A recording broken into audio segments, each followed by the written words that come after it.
Motivational story in Hindi. Maharaja Vikramaditya प्रायः अपने देश की आंतरिक दशा जानने के लिए वेश बदलकर पैदल घूमने जाया करते थे। एक दिन घूमते घूमते एक नगर में पहुंचे।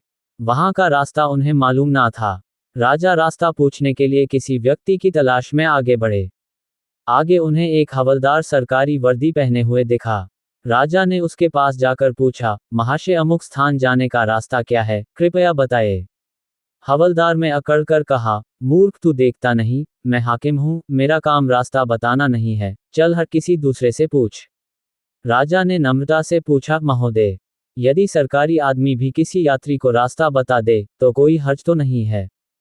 खैर मैं किसी दूसरे से पूछ लूंगा, पर इतना तो बता दीजिए कि आप किस पद पर काम करते हैं। हवलदार ने भौहें चढ़ाते हुए कहा, अंधा है, मेरी वर्दी को देखकर पहचानता नहीं कि मैं कौन हूं। Motivational story in Hindi 2024 inspirational story in Hindi. राजा ने कहा, शायद आप पुलिस के सिपाही हैं। उसने कहा, नहीं, उससे ऊंचा। तब क्या नायक हैं? नहीं, उससे भी ऊंचा। अच्छा तो आप हवलदार हैं। हवलदार ने कहा, अब तू जान गया कि मैं कौन हूं। पर ये तो बता, इतनी पूछताछ करने का तेरा क्या मतलब और तू कौन है? राजा ने कहा, मैं भी सरकारी आदमी हूं। सिपाही की ईंट कुछ कम हुई। उसने पूछा, क्या तुम नायक हो? राजा ने कहा, नहीं, उससे ऊंचा। तब क्या आप हवलदार हैं? नहीं, उससे भी ऊंचा। तो क्या दरोगा है? उससे भी ऊंचा। हवालदार ने कहा, तो क्या आप कप्तान हैं? राजा ने कहा, नहीं, उससे भी ऊंचा। सूबेदार जी हैं? नहीं, उससे भी ऊंचा।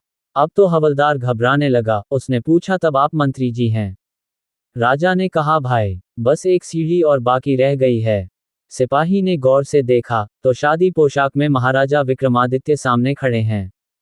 Motivational story in Hindi. हवलदार के होश उड़ गए। वह गिड़गिड़ाता हुआ राजा के पांव पर गिर पड़ा और बड़ी दीनता से अपने अपराध की माफी मांगने लगा। राजा ने कहा, माफी मांगने की कोई बात नहीं है, मैं जानता हूं कि जो जितने नीचे है वह उतने ही ये करते हैं। जब तुम बड़े बनोगे तो मेरी तरह तुम भी नम्रता का बर्ताव सीखोगे। जो जितना ही ऊंचा है वह उतना ही सहनशील एवं नम्र होता है, और जो जितना नीच एवं ओछा होता है वह उतना ही ऐंठा रहता है। इसीलिए कहा गया है, विद्या विवादाय धनम मदाय शक्ति परेशान परिपीड़नाय खलस्य साधोर विपरीत में तत् ज्ञानय दानाय च रक्षणाय।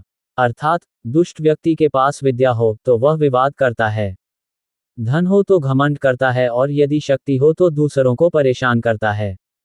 वहीं साधु प्रकृति का व्यक्ति विद्या ज्ञान देने में, धन दान देने में और शक्ति दूसरों की रक्षा करने में खर्च करता है।